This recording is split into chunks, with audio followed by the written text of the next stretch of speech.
मैंने कोई नहीं रखना फॉर्मल, मुझे आपने नीचे बता दिया है कि तू फिर आज बेड़ा गर्क करन लग गया पॉडकास्ट दा, ठीक है। और मैंने आज इनफॉर्मल ही रहना आपके साथ। बिल्कुल ठीक। और ये तुम्हारे लिए नहीं है कि तुम ही मशीन बन गए हो। जो वार्डरोब है आपकी, वो पूरी मैचिंग साथ ऐसे पड़ी होती है, क्या करते हैं, कैसे करते हैं? मेरी बीवी अक्सर कहती है कि काम तो आप कर रहे हैं, ये आपके पास क्यों खड़े हैं।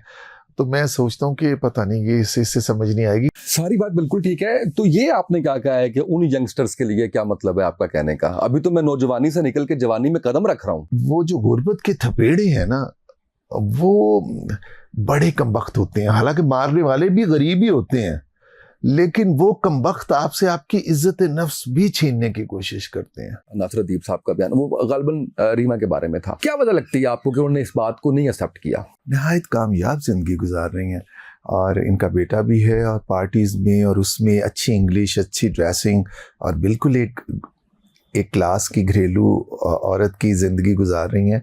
अब्बा की बड़ी खिदमत की आपने, करनी चाहिए थी। कोई चीज़ जो आज भी दिल के तारों को हिला दे, परेशान कर दे? ये वाकया दिल के तारों को हिलाता नहीं, परेशान नहीं करता, बल्कि बहुत ही वजनी करके मुझे एक जगह बिठा देता है। उनके साथ ताल्लुक कैसा था, वालदा के साथ, और कितना मुश्किल हुआ आपके लिए? अम्मी एक एक लम्हा मेरे से जिंदगी से दूर होते रहे, और वो हर लम्हा में अम्मी के पास खड़ा था। रोना जरूर आता है।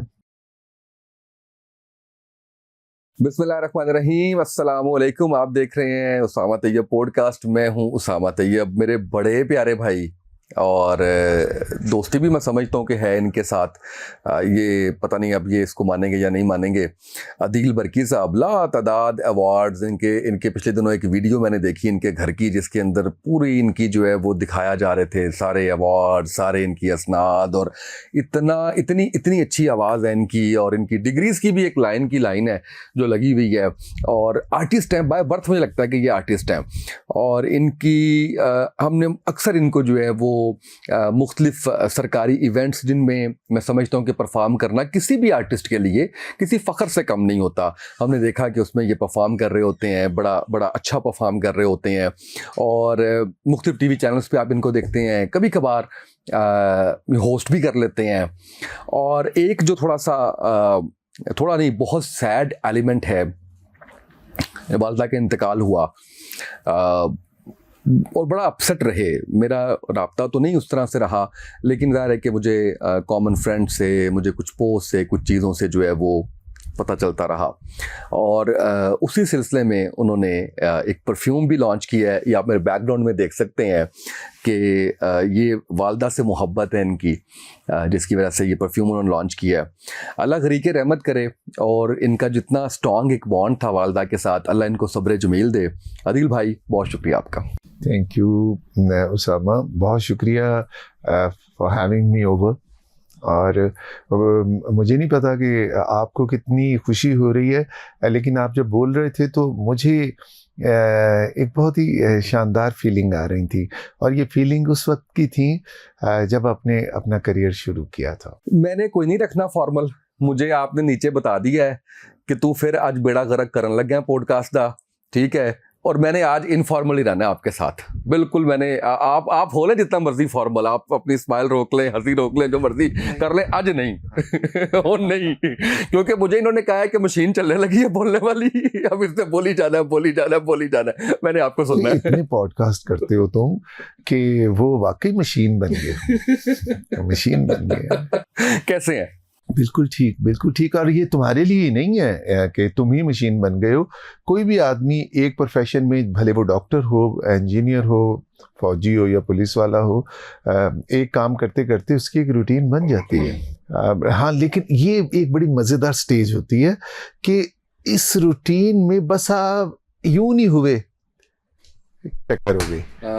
आप तेज चलते जाए जितना मर्जी, लेकिन रहे सीधा, ये आप हुए नहीं कि टक्कर हुई। बिल्कुल ऐसे ही है। और वो टक्कर इतनी शदीद होती है कि फिर वो कोई नुकसान बड़ा करती है। जो वार्डरोब है आपकी, वो पूरी मैचिंग साथ ऐसे पड़ी होती है, क्या करते हैं, कैसे करते हैं? ऐसे मैचिंग कर देता हूँ, जूते, कफलिंग, शूज, जब टाइम मिले।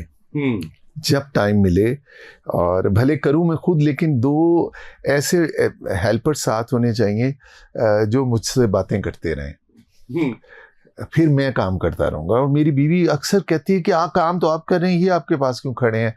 तो मैं सोचता हूँ कि पता नहीं ये इससे समझ नहीं आएगी कि वो बात करते रहते हैं, तो मैं थोड़ा सा एक बैकग्राउंड म्यूजिक चलता रहता है। हाँ, और मतलब उन्हें रिस्पांस भी देता रहता हूँ कि अच्छा, वाह, फिर तो की कीता ए की होया, समझ कुछ नहीं आ रही होती। मतलब ये वो ऐसे कुछ जुमले हैं जैसे अपने पॉडकास्ट में तुम नहीं बोलते रहते, हंसते रहते हो, अच्छा बहुत अच्छी बात है, फिर कमाल, फिर तो वही स्पोर्टिंग थोड़े से जुमले। ठीक है। लेकिन ये सच है कि अब ये माशाल्लाह बड़ा कामयाब है अपने पॉडकास्ट में। लेकिन नहायत अच्छा सफ़र उन तमाम यंगस्टर्स के लिए, इसकी ये मिसाल बहुत आला है जो कहते हैं कि सिफारिश से दुनिया में कामयाबियाँ मिलती हैं और पैसा देने से मिलती हैं। नहीं होता। आप अपने टैलेंट में डिटरमिन्ड रहें और थोड़ा स्ट्रीट स्मार्टनेस रखें, क्योंकि आपको पता है कि आजकल कामयाबी के लिए कोनी मार के आगे चलने का रिवाज और ये है। सारी बात बिल्कुल ठीक है। तो ये आपने क्या कहा है कि उन यंगस्टर्स के लिए क्या मतलब है आपका कहने का? अभी तो मैं नौजवानी से निकल के जवानी में कदम रख रहा हूँ और आप मुझे कह रहे हैं कि उन यंगस्टर्स के लिए जो है वो मिसाल है, इसका क्या मतलब था? हाँ, वो जो आपके मतलब 8-9 तो आपके बैच जा चुके हैं स्टूडेंट्स के, ये मैं उनके लिए कह रहा हूँ। बिल्कुल ठीक है। जो 8-9 आपके स्टूडेंट्स के बैच निकल चुके हैं, और आए दिन जब मैं किसी कॉलेज यूनिवर्सिटी में जाता हूँ या ऐसे नौजवान मिलते हैं परेशानी में, तो मैं उन्हें कहता हूँ कि ये परेशानियाँ आर्जी हैं। अपने आप को सिर्फ मुस्तकिल मिजाज में ना हो और तय करो, क्योंकि मेरा ईमान है। और ये ज़िंदगी में कई दफ़ा हारने और जीतने के बाद मैंने सीखा नहीं, इस ज़िंदगी ने चपेड़े मार मार के सिखाया है, इनकलाब गरीब का बेटा लाता है।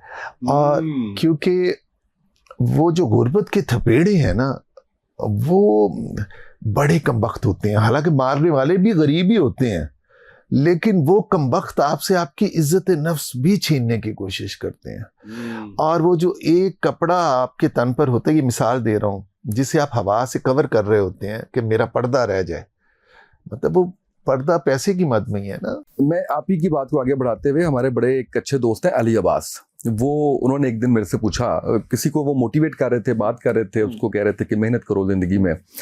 तो कहते हैं कि मुझे सवाल किया कि तुम्हारा जो बचपन था या जो अवाइल उम्री थी, तुम गरीब थे? मैंने कहा इसको एक्सप्लेन करो, क्योंकि मेरे नज़दीक गुर्बत और अमारत जो है इज़ अ रेलेवेंट टर्म। किसी के लिए वो गुर्बत होती है, किसी के लिए नहीं है। तुम इसको एक्सप्लेन करो कि तुम, कहते तुमने लोकल सफ़र किया बसों में, वैगनों में? मैंने कहा ज़िंदगी के तकरीबन 18-20 साल किया मैंने। तो कहते तुम गरीब थे ना? मैंने कहा अच्छा चलो, अगर तुम्हारी डेफिनेशन ये है, तो मैंने कहा हम नतीजा क्या निकालना चाह रहे हैं? तो कहते तुम ज़िंदगी भर मेहनत करोगे, क्योंकि तुम दोबारा उसमें नहीं जाना चाहते। तो जो आपने कहा ना कि गरीब का बच्चा ही इनकलाब लेके आता है, आप ही की बात को आगे बढ़ाते हुए कि यस, अगर आप बचपन से गाड़ियों में, एसी में और उस सारी चीज में हो, तो शायद आपको उस चीज की वो कदर नहीं होगी जो उसको होगी जिसने साइकिल पर सफर किया। एक तजुर्बा, मैंने, हमारी बात बिल्कुल दुरुस्त है, और हमारा इंटरव्यू बड़ी अच्छे ट्रैक पे जा रहा है, जाने की कोशिश कर रहा है। देखता हूँ मैं आप एंड पे क्या कहते हैं क्लोजिंग के बाद। शुरू में तो आपने कह दिया बेड़ा गर्क करेंगे आज भी। तेरी थकावट और मेरी अब लग रही है किसी को थकावट? एनर्जी लेवल चेक कर रहे हैं। यस, वो करना ही पड़ेगा। तो वो एक चीज मैंने जाती तौर पे जानने की कोशिश की कि अक्सर शादी ब्याहों में खाना खुलते ही कुछ लोग जल्दी से अंदर जाते हैं और वो प्लेटें भी बहुत ज्यादा खा लेते हैं, फिर वो पूरा खाते भी नहीं छोड़ देते हैं। होटल्स में भी इसी तरह कि कुछ लोग खाना जरूरत से ज्यादा डाल लेते हैं टेबल पे, किसी पार्टी में या 10-12 दोस्तों में, या फिर उनसे खाया भी नहीं जाता। तो अब मैंने जाती तौर पे देखने की कोशिश की कि ऐसा क्यों होता है। तो वो यही हमारी बसों के सफर वाली बात जो उन्होंने कहा था ना, तुम दोबारा वहां नहीं जाना चाहते। जिस आदमी ने भूख देखी हो, वो सिर्फ इस डर से खाना ज्यादा डालता रहता है कि कहीं ना फिर भूखा ना रह जाए, हालांकि उससे खाया नहीं जाता। अच्छा, मुझे ये लगता है कि अगर किसी ने भूख देखी है ना, उसको कदर ज्यादा होगी। दोनों तरह के लोग हैं, ये भी आपकी बात एक हद तक, लेकिन जिसने भूख देखी है ना, वो उसको पता है कि बरकत गिरे हुए दाने में बरकत है। ये उसकी उसामा तीसरी स्टेज है। पहली स्टेज तो यही है। ओके। तीसरी स्टेज जब वो सीनियर मिच्योर जिस भी एज में होगा, तब वो जब उसके बेसिक कॉम्प्लेक्सेस धुलेंगे, और वो सिर्फ 1% लोग हैं जो होटल में बैठे हुए भी ये कह देंगे कि वो उन्होंने खाना जो छोड़ा है वो मुझे ला दो, मैं खा लेता हूँ। ये यहाँ तक पहुंचने के लिए आपको अपने आप को फतह कर। अदिल भाई, मुझे लगता है कि जिंदगी की हकीकतें आप पे खुलती 30-35 के बाद हैं। उससे पहले तो हम शायद ऐसे ही टामक तो यही मार रहे होते हैं, और हम समझ रहे होते हैं कि जिंदगी, जैसे अभी जिक्र हो रहा था तो आपने कहा कि बस करो, क्या कर रहे हो, तो मैंने कहा कि मैंने 2019 के बाद से प्लान करना छोड़ दिया। अब एक फ्लो है, उस फ्लो के अंदर चीजें जो है वो चल रही हैं। अच्छा, ये फ्लो, ये कुछ अर्सा पहले ये स्टेज से मैं गुजर के आया तुम्हारे वाली, तो मुझे एक दफा ये बात एसएम जफर साहब ने कही थी कि मैंने उन्हें बोला था कि मतलब मैंने आपसे निकल के उधर जाना है, फिर मैंने उधर जाना है, फिर मैंने ये करना है।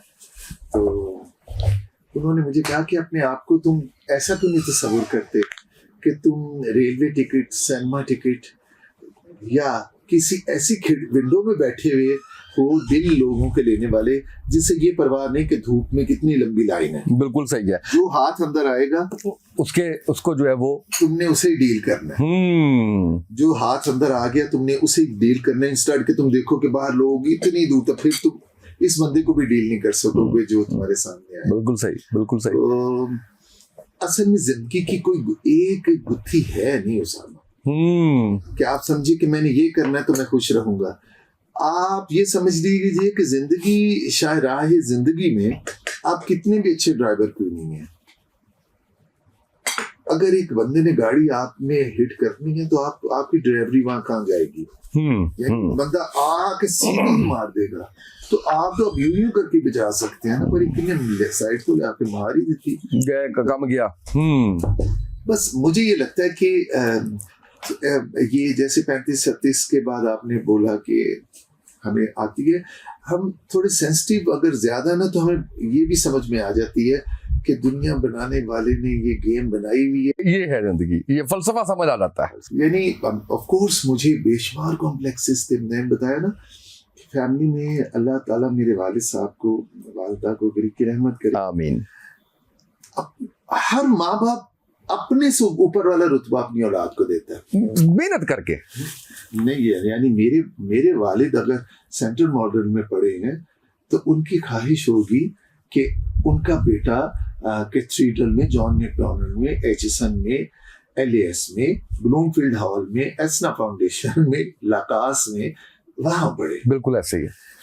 और जैसे मेरे वालिद साहब ईदों पर हमें सर्विस बांटा, बोनेंजा, बड़े ब्रांड नेम थे, शेख अनायतुल्लाह, ये यहाँ तक वो खुशी से लेके जाते थे। लेकिन मैं जब मुझे उन्होंने जिन स्कूलों में पढ़ाया था वहां पर तो वहां के बच्चे बदतमीज, तो वो कहते थे कि ये नौकरों वाले ब्रांड हैं। वो खुश होते थे मुझे बाटा पहना के, मैं देखता था कि ये तो विटोन की, वेसाची की, बाली की, या पता नहीं किन किन शूज की बात करते हैं। और वो मेरी तहकीक में मुझे अनारकली में मिले जहाँ लोग लंडा जिसे कहते थे। लेकिन मैं तुम्हें ये बताता हूँ, वेदर इसकी कई तहकीकें होंगी, पर मैं अपने हिस्से की गेम खेलता हूँ। तो मेरे हिस्से की गेम वो अनारकली से गुजरते हुए, कॉलेज जाते हुए, वो रेडियो पे नजर पड़ी, वो मैंने करीब होकर चीजें देखी, तो मुझे ख्याल आया कि ये तो है वही शर्ट और पैंटें हैं जो ये पहनते हैं बाकी के क्लास वालों। तो वो पहुंच में भी, दस्तरस में भी थी, क्योंकि था मैं ज़हीन, तो डिबेटिंग में, ऐसे राइटिंग में, नात खानी में उम्रे की टिकट, और टीवी रेडियो पे जब मैं इंटरव्यू देने जाता था तो टीवी पर भी मुझे प्रोड्यूसर ने बोला कि आप प्रोग्राम कंडक्ट कर दिया करें। 800 रुपया उस वक्त मिलता था, और रेडियो पर शोज जवान प्रोग्राम 170 रुपया। तो मैं बड़े शौक से दोनों तरफ जाके प्रोग्राम करके इतने पैसे बना लेता था कि मुझे लगता था कि घर से नहीं ले रहा तो क्योंकि घर से जब नहीं अचीवमेंट अचीवमेंट इससे ज्यादा होती थी कि माँ और बाप की शक्ल भी एक अजीब से खुशी आ जाती थी कि ये इस काबिल हो गया। तो वो वाली देखते हुए, जैसे जब मैंने 1-2 दफा मना किया माँ को कि नहीं चाहिए अम्मी जान, मुझे ये देखें, मुझे मेरे पास पैसे हैं, मुझे वहां से मिले हैं, जिस शिद्दत से माँ ने मुझे सीने से लगाया और जिस शिद्दत से उन्होंने मेरे गाल पे पप्पी की, वो तासीर मेरे जहन से अम्मी को लाहद में उतारते हुए भी नहीं गई थी, क्योंकि वो एहसास मुझे जिंदगी में कहीं और से नहीं मिला था। अपना होने का इस दुनिया में और आगे बढ़ने का। अल्लाह आलम वो क्या जज्बा था कि माँ ने मुझे मेरे हाथ में पैसे देख के मुझे इतने अच्छी तरह हक किया और फिर इतनी जोर से पप्पी की, वो मेरे अंदर वो एहसास मुंतकिल हो गया। मुझे लगा कि मैं कर सकता हूँ। हाँ, वो मोटिवेशन मिल गई आपको आगे चलने के लिए, मजीद आगे बढ़ने के लिए। उससे भी ज्यादा जब थोड़े से अपने से जो थोड़े अमीर मिलने वाले या रिश्तेदार होते हैं, उनमें से कई कम ज़र्फ और कमीने होते हैं, लेकिन उन कमीनों का बड़ा शुक्रिया। वो शऊर रखने वाले बच्चों को वो एहसास जगा के चले जाते हैं, उनकी हकारत की हल्की सी लुक, उनका मुख्तसर जवाब, उनका इग्नोर करना, वो तो अपनी नशे में होते हैं, लेकिन अंदर एक चिंगारी जो है ना वो जला जाते हैं। हाँ, वो नफरत की, इग्नोरेंस की, हकारत की, वो कमरे में आपके कमरे में बैठना, बर्तन को जरा देखना, थोड़ा टिश्यू पकड़ के साफ करना, मैसेज देना ना कि हम सुपीरियर हैं, जानबूझ के। एक तो होता है ना हंस के किसी से बोलना, ओ क्या हाल है जी आपका, ठीक है, एक जान के एहसास दिलवाना, आप ठीक हैं, खुश हैं, चले बैठिए, शुक्रिया, नहीं बैठे रहिए। ये जान की बीमारी होती है कुछ नामुरादों को कि वो लोग एक हंसी भी दूसरे को दिखाते हैं कि हम जबरदस्ती हंस रहे हैं, क्या हाल है, आप ठीक हैं, खुश हैं, बैठे बैठे, ओके ओके, ठीक है ठीक, ये होते हैं। और सिर्फ रिश्तेदार नहीं, हमारे इर्द गिर्द हमें हर दूसरे मौके पे ऐसे लोग मिलते हैं, और ऐसे कमबख्त हमें मिलते हैं, लेकिन वो शऊर वाले, गैरत वाले और सेंसिटिव लोगों को थोड़ी देर के लिए शर्मिंदा जरूर कर जाते हैं, लेकिन वो रात जब वो शर्मिंदा होते हैं, अपने आप में कटते हैं, अकेले में रोते भी हैं, वो सवेर एक नया जज्बा लेके चलती है। आप मिले फिर कामयाबी के बाद उन लोगों को? वो लोग मुझे मिले। आहा, और मैं सोचता रह गया कि मैंने जवाब क्या देना है, मैंने करना क्या है। हाँ, ये वो क्वेश्चन है कि शायद जिंदगी में मैं पहली दफा तुमसे कर रहा हूँ। ये वो फीलिंग्स हैं कि शायद मैंने माँ से भी नहीं की होंगी, बाप से भी नहीं की होंगी, बीवी से भी नहीं की होंगी, बच्चों से भी नहीं की होंगी, कोलीग्स और दोस्तों, ये वाली फीलिंग को मैं लफ्ज पहली दफा दे रहा हूँ। उस कामयाबी के बाद वो जब मुशर्रफ साहब मेरे घर आते थे मिलने के लिए, तो पूरी डिफेंस रोड पे आर्मी खड़ी होती थी, तो लोगों को, करीबी लोगों को पता चलता था आज मुशर्रफ साहब अदील को मिलने आएंगे। तो उस वक्त मुझे फोन आते थे कि हमने भी आना है, हमें भी मिलवा दो, तस्वीर लेनी। तो एक एहसास होता था कि कहाँ मुझे गवैया कहते थे। अच्छा, एक तो आप दे नहीं सकते किसी को कुछ, अब अगर एक ने गा के कमा लिया क्योंकि ये कमा लिया, तो उसमें ऐब उसके, हाँ, उसमें डाल दिया। अब ये बिल्कुल वही लोग हैं जो कि बंद कमरों में या शादी ब्याह पे नाचने वालियों को रिलीज नाम देते हैं, लेकिन उनमें से जब कोई बहुत बड़ी एक्ट्रेस बन जाए तो फिर उनके साथ सेल्फी खिंचवाना फख्र महसूस करते हैं। और लड़कियों के स्कूल में चीफ गेस्ट बन के वो जाती हैं और लड़कियों को सबक देती हैं जीने का।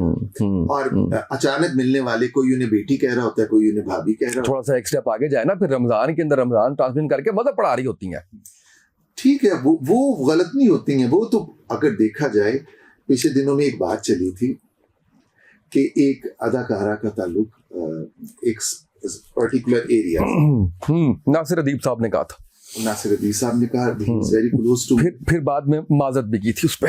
ये कहानी तो साइड पे कर लें। मैं तो ये बात करता हूँ कि एक बंदा, वो लड़की है या लड़का है, वो हीरा मंडी में पैदा हुआ या वो शदरे में पैदा हुआ कि सांदी में पैदा हुआ कि पाटीलवारी में पैदा हुआ, कहीं भी हुआ, अब अपनी मेहनत स्ट्रगल से वो कामयाबी पे पहुंचा है और वो काबिल सलूट है, वो औरत है या मर्द है, कि वो इतनी गलास्तों से गुजर के उसने अपना एक मुकाम बनाया, कहाँ पे बनाया, तो वो तो खड़े होकर सलूट के काबिल है। उस बंदे को भी ऑब्जेक्शन नहीं करना चाहिए था। नासिर साहब मैं तो वहां से नहीं था, आपने, वो तो डट जाता। इसमें मेरे पास चॉइस नहीं थी। मैं उस घर में पैदा जरूर हुई थी, लेकिन मैंने उसको कैरी नहीं किया। मेरी मजबूरी थी उस वक्त पैसा कमाना। मैंने अपनी बहनों को पढ़ाया, बाप को सपोर्ट किया, और जब मेरा नंबर आया तो मैंने एक पढ़े लिखे आदमी का चॉइस की, और अल्लाह ने मुझे अब इज्जत दी है। तो कितनी इज्जतें उस आदमी के लिए हो जाती है, इंस्टेंट के वो डिनाई कर रहा है कि मैं वहां नहीं पैदा हुआ, और लोग उसके सबूत दे रहे हैं, घरों की तस्वीरें दे रहे हैं, ये है। ओ भाई, उस स्लम से निकल के वहां तक पहुंचने वाले तो उम्दा लोग हैं, लाखों में एक टॉर्च बेरर्स हैं। वहां जाके भी आप डट रहे हो। एक तो स्टेज होती है ना कि जब आप कहीं बस से उतर के दूर रिक्शा लेके पहुंचते हो किसी की तरफ, अपना एक इमेज देने के लिए, लेकिन जब आप विनर हैं तो फिर दसों के यस। लेकिन अब मुझे नहीं पता कि वो सच कह रही हैं या झूठ कह रही हैं, इस पे ज़ाहिर है कि मेरे पास कोई रेफरेंस नहीं है, लेकिन ये भी बड़े, अगर ये सच है तो ये भी मेरा ख्याल है कि दिल गुर्दे का काम होता है कि आप इस चीज़ को जो है वो एक्सेप्ट करें। अपार्ट फ्रॉम दिस कि आपने मेहनत की, आपने मुकाम बनाया, अपार्ट फ्रॉम दिस कि आपको ये मुश्किल लगता है। देखो सामा, मैं तुमसे ये बात कर रहा हूँ ना, एक मैंने हाथ बंद कर लिया, एक खुला है, और मैं ये कर रहा हूँ, एमी तुम्हारा तो जसूस चला जाएगा, किसमें क्या है, तुम मुझसे लफ्ज़ ढूंढोगे कभी इसमें, हाँ ना क्या है ना, एमी अब भले उसमें कुछ भी ना हो। तो जिस वक्त हम ये रवैया करते हैं ना कि हम तो नहीं थे, तो लोग उस जुस्तजू में पड़ जाते हैं, वो सबूतों की तरह इकट्ठे हो जाते हैं, या खामोश हो जाए, रिस्पॉन्ड ही ना करें। खामोशी भी हार है। जब इतने जमाने को, इतने लोगों को आंख में आंख डाल के डील किया है और आगे बढ़े हैं, तो वहां क्यों चुप रहना? वहां तो आप जीत चुके हुए हैं, वहां खड़े हो। लेकिन आप ऐसे बात करें से आपके पास वाकई रेफरेंस है कि यस ये हकीकत है। किसकी? इसी चीज की कि she was from there।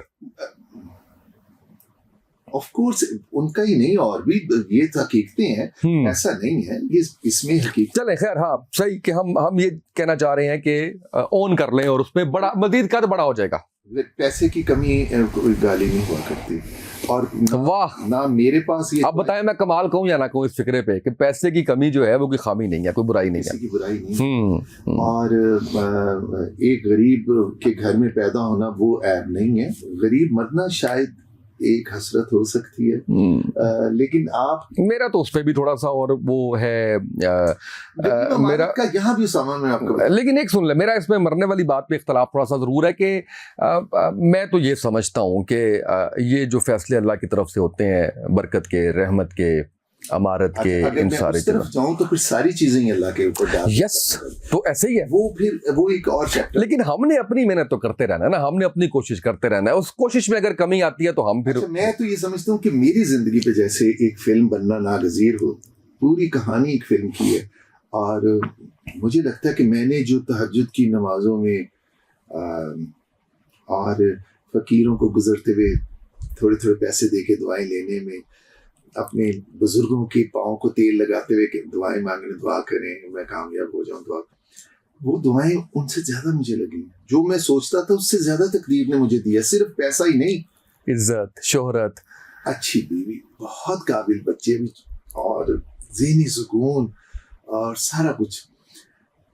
अब वो चीजें जब जो लंडे के कपड़े में कोई एक वक्त में पहनता था, और अब ओरिजिनल रोलेक्स और ओरिजिनल चीजों और उस पर आया हूं, तो मैं सचमुच सोचता हूं कि उसकी भी एक अपनी लज्जत थी। और आज अगर ये सब चीजें मेरे पास अल्लाह ताला ने मुझे अनायत की हैं, तो फर्क तब भी नहीं पड़ा। मैं उस वक्त भी अदील था, मैं आज भी अदील ही हूं। और अगर उस वक्त कोई मुझे छोटी आंख से देखता था तो वो छोटा था, हाँ। और अगर इस वक्त कोई मुझे बड़ी आंख से देखता तब भी उसी की आंख का फर्क है। मैं अदील ही था उस वक्त भी, मैं आज भी उसी जिस्म में अदील ही। जब आपने कहा कि बड़ा होता है इंसान अपने असल को पहचाने, तो क्योंकि व्यूअर्स जो मेरे पोर्टल पे देख रहे हैं उनके लिए कुछ के लिए नई बात भी होगी, कुछ ने देखा भी होगा वो सारा नासिर अदीब साहब का बयान, वो गालिबन रीमा के बारे में था, ऐसे ही है ना। क्या वजह लगती है आपको कि उन्होंने इस बात को नहीं एक्सेप्ट किया? अदाकारा रीमा की अगर आप बात कर रहे हैं तो अक्सर मैं मैरीलैंड और डेलावेयर स्टेट वर्जीनिया जाता हूं, तो ये मैरीलैंड में रहती हैं, डॉक्टर शाहब की बीवी हैं, नहायत कामयाब ज़िंदगी गुजार रही हैं और इनका बेटा भी है और पार्टीज़ में और उसमें अच्छी इंग्लिश, अच्छी ड्रेसिंग और बिल्कुल एक क्लास की घरेलू औरत की ज़िंदगी गुजार रही हैं, जो शायद माधुरी दीक्षित या उस तरह की एक आधी और एक्ट्रेस को देख के लोग हसरत से देखते हैं। तो रीमा साहिल मुराद पे पहुंच चुकी हैं। मेरे दिल में उनकी बड़ी इज़्ज़त है इस चीज़ में। चलें, नासिर अदीब साहब की बात ये मान भी लें कि वो हीरा मंडी में उनका घर की तस्वीरें भी ले, कई यूट्यूबर्स गए, उन्होंने उस घर की तस्वीरें भी ली।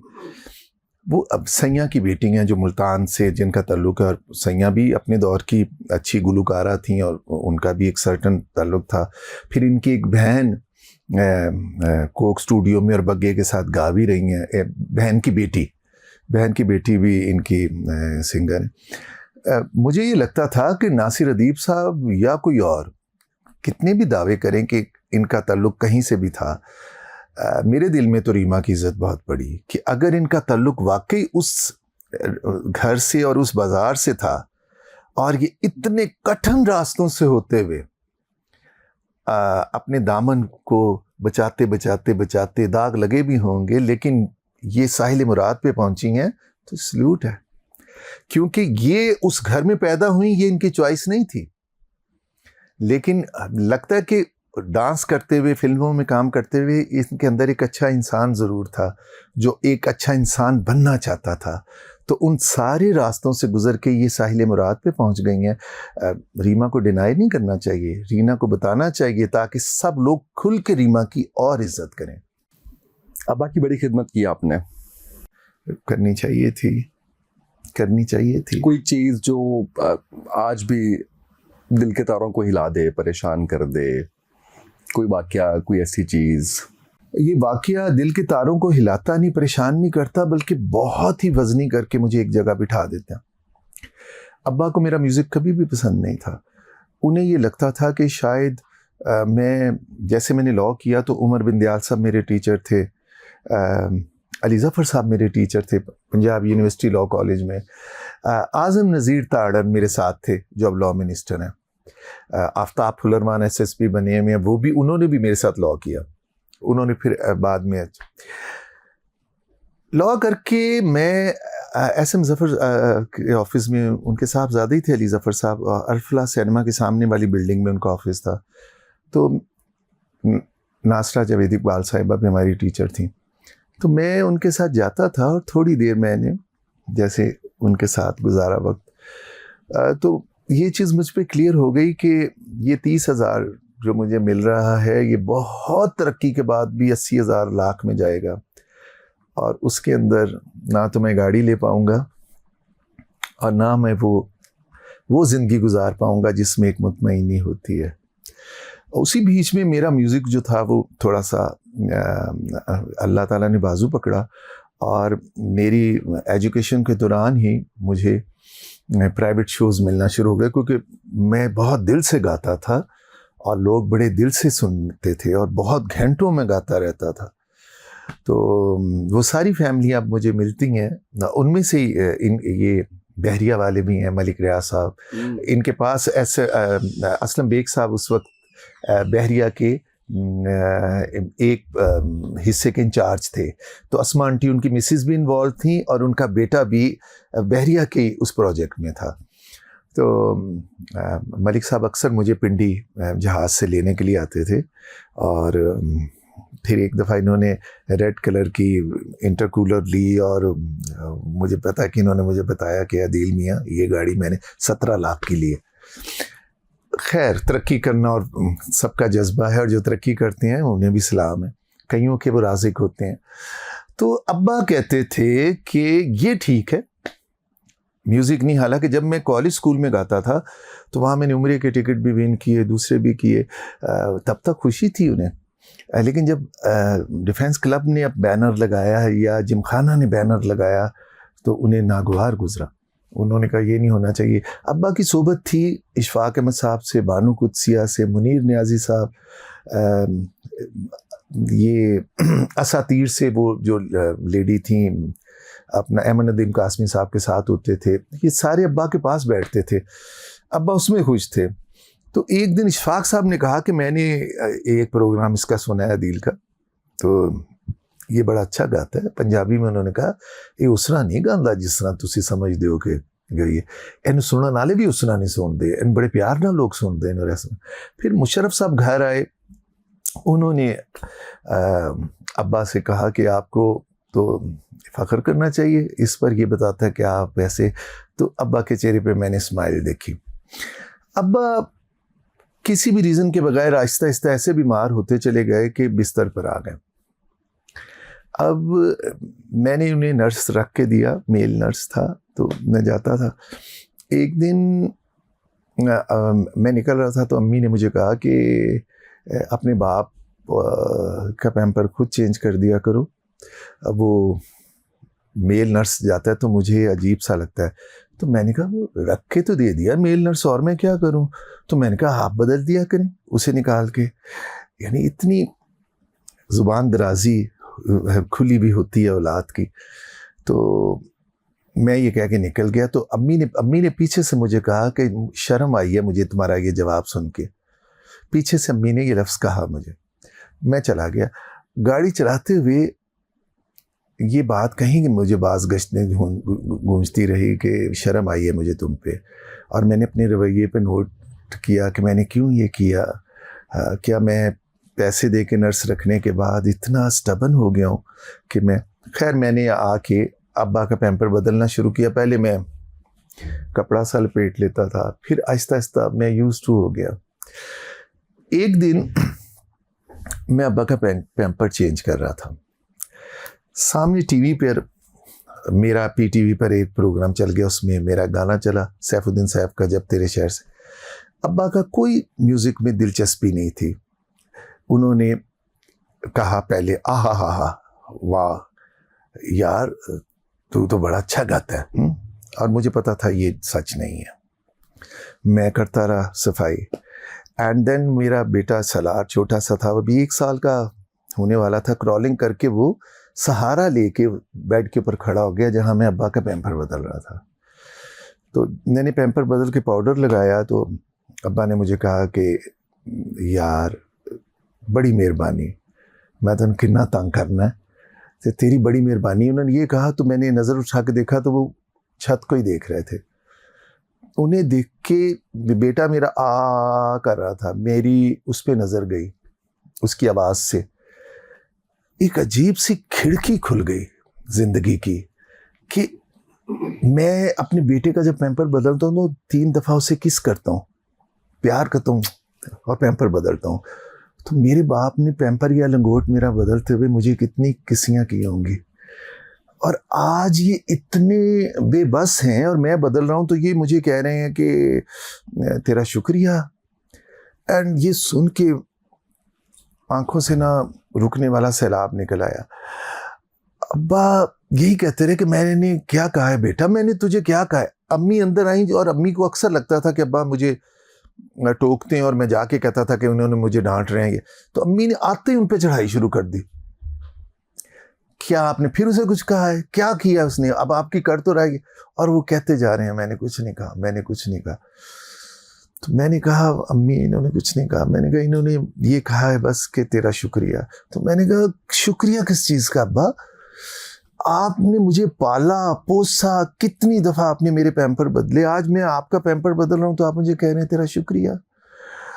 ज़िंदगी की एक अजीब सी कैफियत से उस दिन तारुफ हुआ।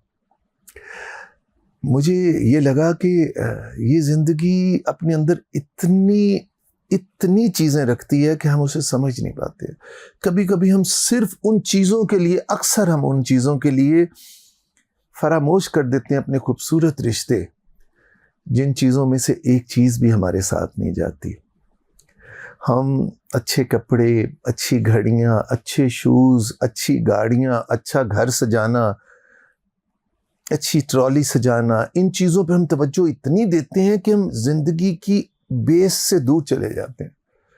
और जब ये सब चीज़ें हमारे हाथ आती हैं तो हमारे हाथों से बहुत सी चीज़ें निकल जाती हैं जिन्हें हम वापस नहीं ला सकते। अल्लाह गरी की रहमत करे आपके वालिद साहब को, और अल्लाह कबूल फरमाए जो आपने उनकी खिदमत की। और जिस तरीके से वालदा के साथ भी तो बहुत आपका एक मोहब्बत का रिश्ता, और जैसे जो मैं अभी तक समझ पाया हूँ कि जिस तरीके से वालिद के साथ एक गैप उस तरह का नहीं, लेकिन टोकने की वजह से थोड़ा सा, तो बेटों का वैसा भी माओं के साथ होता है। उनके साथ ताल्लुक़ कैसा था वालदा के साथ, और कितना मुश्किल हुआ आपके लिए, क्योंकि अभी रिसेंट जो है वो आपको छोड़ के गई। हर दाग है इस दिल पे बजुज़ दागे निदामत। एक चीज़ टूटने नहीं देती कि मैंने अब जो ज़्यादा अम्मी के पास रहा हूँ, अम्मी एक एक लम्हा मेरे से ज़िंदगी से दूर होते रहे और वो हर लम्हा में अम्मी के पास खड़ा था। रोना ज़रूर आता है। उनकी घर के करीब ही ग्रेव भी है, अम्मी वहीं है, तो वहाँ भी चक्कर लग जाता है। याद में आंखें भीगती ज़रूर हैं, लेकिन अंदर से निदामत नहीं होती। निदामत इंसान को उस वक्त मार देती है जब इंसान ने किसी प्यारे की उस तरह खिदमत न की हो जैसे करनी चाहिए थी। और ये चीज़ वो किसी से कह भी नहीं सकता, लेकिन उसके अंदर से जब आवाज़ आती है ना कि हाय उस वक्त मैं चला ही जाता, हाय मैं उस वक्त इन्हें ये चीज़ दे ही देता, हाय उस वक्त मैं इन्हें हग ही कर लेता, हाय उस वक्त मैं इनसे माफ़ी ही मांग लेता, ये चीज़ आपको तोड़ देती है। अम्मी ने सचमुच सपोर्ट तो मुझे सारी ज़िंदगी अम्मी ने किया, और फिर वो माँ थी। और माँओं का एक चीज़ होती है कि बच्चों का गुस्सा भी सह जाती है ना, बाप गुस्सा नहीं सहता। बाप जब बच्चा आवाज़ बुलंद करे तो बाप फिर, हालांकि बाप का साया भी एक ऐसी चीज़ है कि सचमुच वो छत उड़ जाए तो धूप और बारिश डायरेक्ट आने लग जाती है। बट अल्लाह ताला अम्मी को जन्नतुल फिरदौस में जगह दे।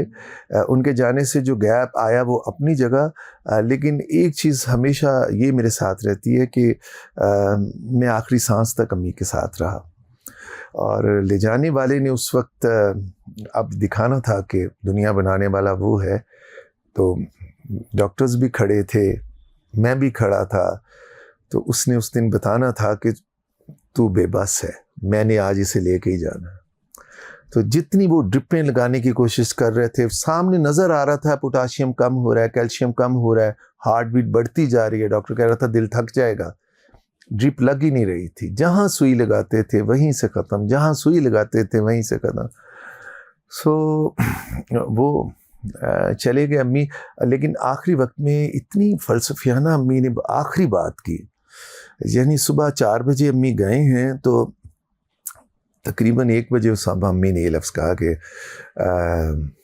मुझे डूबती हुई आवाज़ में कि मन जाना ही पैना है, मेरी रूह नू टिकन नहीं पिया देंदा जिस्म अन्य ज़ख़म हो गए ने। ये लफ्ज़ मैंने गौर से सुन के रट लिए, और मैंने कहा देखो अम्मी का शऊर कितना इस वक्त बेदार है कि वो कह रही हैं कि ये जिस्म इतना थक गया कि मेरी रूह को इसमें रहने नहीं दे रहा। यानी ये कॉन्सेप्ट कितना क्लियर वो दे गई कि रूह होती है और वो निकल के जाएगी और चली जाएगी। मैं यही कहता हूँ कि हम अपनी इब्तदाई ज़िंदगी और इब्तदाई सेहत में पैसे के पीछे इतना भागते हैं कि हम भूल ही जाते हैं कि हमारे पास जो सेहत की इतनी बड़ी दौलत है वो कितनी कामयाब है। तुमसे मिलने से पहले मैंने एक अपने बुज़ुर्ग को नेशनल हॉस्पिटल में विज़िट किया था, उनका किडनी फेलियर था, तो डायलिसिस में बहुत देर के बाद उनके जिस्म से यूरिन के चंद कतरे निकाले जा रहे थे। उन्हें मिलकर जब मैं वापस आया भट्टा चौक के पास, तो ड्राइवर ने गाड़ी रोकी, तो अक्रॉस द रोड एक मोटरसाइकिल वाला आया, जल्दी से मोटरसाइकिल रोक के भाग के दीवार की तरफ मुंह करके वो यूरिन पास करने लग गया और घड़ों मुई। तो मेरा मुलाजिम कहते हैं इन बदनसीबों को समझ नहीं आएगी कि लिखा हुआ है और सड़क के पास ये कर रहा है। मैंने से कहा यार बदनसीब के खुश नसीब। वो कहता बॉस की कह रहे हो? मैंने कहा खुश नसीब। कि उसे यूरन आया और उसने सड़क पे क्रॉस कर लिया, और वो खुशनसीब जो अरबपति है, जो नेशनल हॉस्पिटल के 7 स्टार कमरे में है, वो 2 कतरे निकालने के लिए किस अजियत से गुजर रहा है। और अगर आज मैं इससे पूछूं जाके, तो ये कहेगा जिंदगी तो अमीरां दी है। वो उसे ये सेहत पता ही नहीं कि उसके पास ये कितना बड़ा तोहफा मौजूद है जिंदगी का। शुक्रगुजारी और अपनी जो अल्लाह ने नेमतें दी हुई हैं उसके ऊपर अल्लाह का शुक्र करना। जिंदगी का फलसफा क्या समझ में आया? अपनी तरफ से बेस्ट दें, अपना बेस्ट दें। रिजल्ट आपके हाथ में नहीं है, रिजल्ट कुछ भी आ सकता है, लेकिन ऊपर वाले ने शायद हमें ये घड़ियां ही दी हैं, और ये घड़ियां ही हम गुजार रहे हैं बस, और हमारा कुछ भी नहीं। ये जिस्म भी हमारा नहीं है, हम इससे निकाल लिए जाते हैं तो ये भी हम भी नहीं रहते। ये अजीबोगरीब गुत्थी है, अजीबोगरीब गुत्थी है कि हमें इस दुनिया में बना के भेजा जाता है, और हमारी जब वो अंदर से बैटरी निकाल लेता है तो वही जिस्म पीला ठंडा होते होते खौफनाक हालत में बदल जाता है, और चंद ही दिनों में वो अजीबोगरीब स्टेजेस से गुजरता हुआ दोबारा मिट्टी बन जाता है। और ये चीज़ें जो हम जमा करते रहते हैं, ये सब चीज़ें उसकी ज़मीन के ऊपर वाली चीज़ें, और यहीं पर वो रह जाती हैं। ज़िंदगी का फ़लसफ़ा यही है कि मोमेंट्स को, जिस मोमेंट्स में आप हैं यही आपकी है, और इसे आप इंजॉय करें। हम इतनी बेकदरी करते हैं कि या हम माजी याद करते हैं या मुस्तकबिल। हम हमेशा बात करें, यार उस दिन कितना मज़ा आया था, हम जब वहाँ गए थे कितना मज़ा आया था, या यार हम वहाँ जाएंगे बड़ा मज़ा आएगा। हम यहाँ पे हैं बड़ा मज़ा आ रहा है, ये कोई नहीं बोलता, ये नहीं हम सोचते। और ये अगर बोलते भी हैं तो 2 दिन बाद कहते हैं यार परसों बड़ा मज़ा आया था तेरे तरफ। हाल में नहीं जीते। हाँ, हम हाल में नहीं जीते। और हमें, हालांकि ये मोमेंट्स हमारी यही हैं जिसमें हम जिंदा हैं, बाकी सब ख्याल है। और ये मेरा है, ये चीज़ कहना कि फ़लाँ चीज़ मेरी है, ये दीवाने का ख्वाब है। तो अगर मेरी है तो फिर समझें कि ये लाहौर मेरा। इससे क्या फ़र्क है? मैं आपसे कह रहा हूँ दुबई मेरा, मैं दुबई का मालिक हूँ। अब मैंने कह दिया, इसके अलावा मेरा क्या है? ज़्यादा से ज़्यादा मैं ये बातें कर सकता हूँ, जी मैं बुर्ज खलीफा की जगह 2 बिल्डिंग्स और बना रहा हूँ, आप मशवरा दें मैं और कैसे खूबसूरत बनाऊँ अपने मुल्क को। अब इन बातों के अलावा मैंने खाना भी यही है, मैंने पहनना भी यही है। मैंने 50 करोड़ की घड़ी पहन ली तो टाइम उसमें जब 12 बजने हैं तो 500 वाली घड़ी में भी 12 बजने हैं, एक 500 वाली घड़ी में भी बजना है, और 50 करोड़ वाली घड़ी में भी बजना है। मैंने गाड़ी 80 करोड़ की ले ली तो सस्ती तरीन गाड़ी भी 30 की स्पीड पे उतना ही चलती है जितना करोड़ों की गाड़ी चलती है। एसी में ठंडा छोटी सी गाड़ी भी उतना ही कर देती है जितना वो कर देती है। बारिश से वो भी गाड़ी उतना ही बचा लेती है जितना वो बचा लेती है। ये एक दीवाने का ख्वाब है, सिर्फ एक दीवाने का ख्वाब है कि मेरा मेरा मेरा मेरा मेरा क्या है? उतना बिस्तरा जिसमें मैं सोता हूँ सिर्फ वो मेरा है। अब मैं कहता हूँ मेरा घर 12 कनाल का है। ये सब एक दीवाने का ख्वाब है, ये सब एक दीवाने का ख्वाब है और कुछ भी समझ में क्यों नहीं आता? जिनकी आ जाता है उन्हें किसी की दुआ लगी हुई होती है, जिनकी नहीं आता उनकी बदनसीबी होती है। क्या सुनाएंगे आज? कुछ शायरी में पहले सुनाएं। मैंने आज कुछ कंपाइल की थी अपनी आने वाली बुक से चीज़ें, लेकिन वो अगली मीटिंग के लिए वादा रहा, मैं आपको ज़रूर सुनाऊंगा। आज के लिए सुनाने में क्या सुनाऊं आपको? कुछ गुनगुना दें।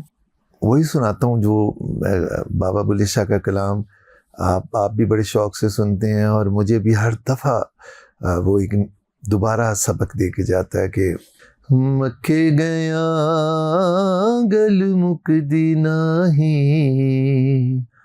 मक्के गया गल मुकदी नाही, पावें 100 जुमे पढ़ आए, गंगा गया गल मुकदी नाही, पावें 100 गोते खाइए, ते गया गया गल मुकदी नाही, पावें 100 पंड पढ़ाइए, गल किवें मुकदी बुले शाह आ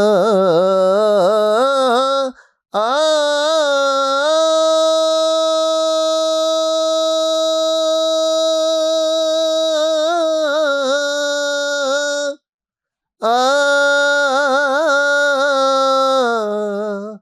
बुले शाह गल ताइयों मुकदी जदों मैनू दिलों मुकाइए पढ़ पढ़ आलम फाजल होयो ओ कदी मन अपने नू पढ़िया ही नहीं जा जा वड़ने मंदिर मसीता ओ कदी मन अपने विच वड़िया ही नहीं एवें रोज शैतान नाल लड़ना ओ कदी नफ्स अपने नाल लड़िया ही नहीं बुले शाह आसमानी उड़दियां फड़दा ओए जेड़ा कर बैठा ओनू फड़िया ही नहीं सिर ते टोपी ते नीयत खोटी ओ लैना की टोपी सिर तर के तस्बी फिरी पर दिल ना फिरया लैना की तस्बी हथ फड़ के चिल्ले कीते पर रब ना मिलया ओ लैना की चिल्लिया विच वड़ के बुले शाह आ आ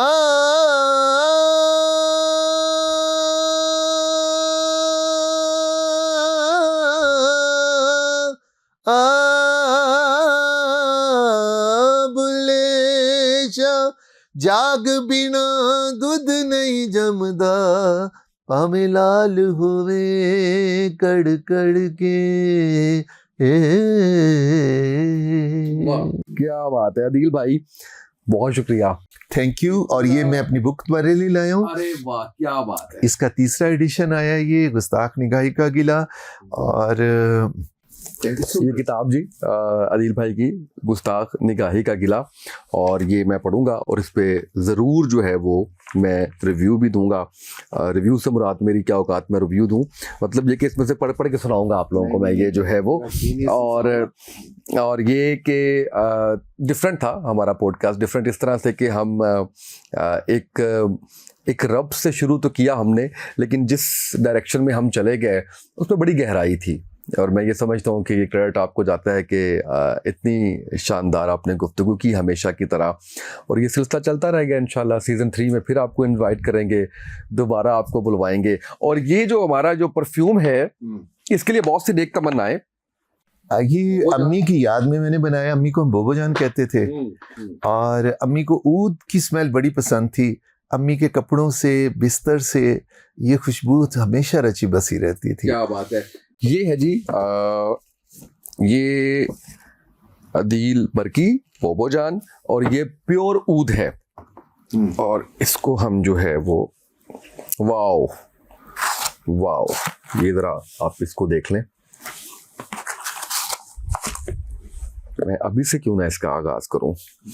टेक्नोलॉजी ऐसे आ जाए ना कि ये हम इसको, वाह क्या बात है, टेक्नोलॉजी ऐसे आ जाए ना कि मैं यहाँ पे लगाऊं और खुशबू आपको आ रही हो। मेरी ख्वाहिश ऐसा हो जाए और हो जाना है। तो मैं आपको बताऊं कि अच्छी बातों की भी खुशबू होती है जो वहाँ बैठने वाले उसे महसूस हो सकते हैं। मैं तुम्हारी इजाज़त से आपके फैंस को ये 2 लाइनें ज़रूर कहना चाहूँगा कि आज के प्रोग्राम में मैं रिलीजियसली आया हूँ। मुझे और भी कहीं जाना था, लेकिन मेरा दिल था कि मैं इसके प्रोग्राम में जाऊँ। बहुत देर पहले चैनल 7 के साथ जब इसने अपना करियर शुरू किया, और पता नहीं उस वक्त मुझे उसामा की आदतों से, इसके स्टाइल से ये लगा था कि ये ज़रूर तरक्की करेगा। और आज मैं देख रहा हूँ तो ये सचमुच बहुत सारे लोगों के लिए ये अपनी साहिल मुराद पे खड़ा है, लेकिन मुझे पता है इसने बहुत आगे जाना है इसी रवैये के साथ। सो ढेर सारी दुआएं उसामा तुम्हारे लिए, और अल्लाह करे कि मैं वो दिन भी ज़रूर देखूं। मेरे लिए एजाज़ है, आपके अल्फाज मेरे लिए एजाज़ हैं, आपके साथ ताल्लुक़ मेरे लिए एजाज़ है, आपका आना मेरे लिए एजाज़ है। आज के पॉडकास्ट से इतना ही, इजाज़त दीजिए, अल्लाह हाफ़िज़।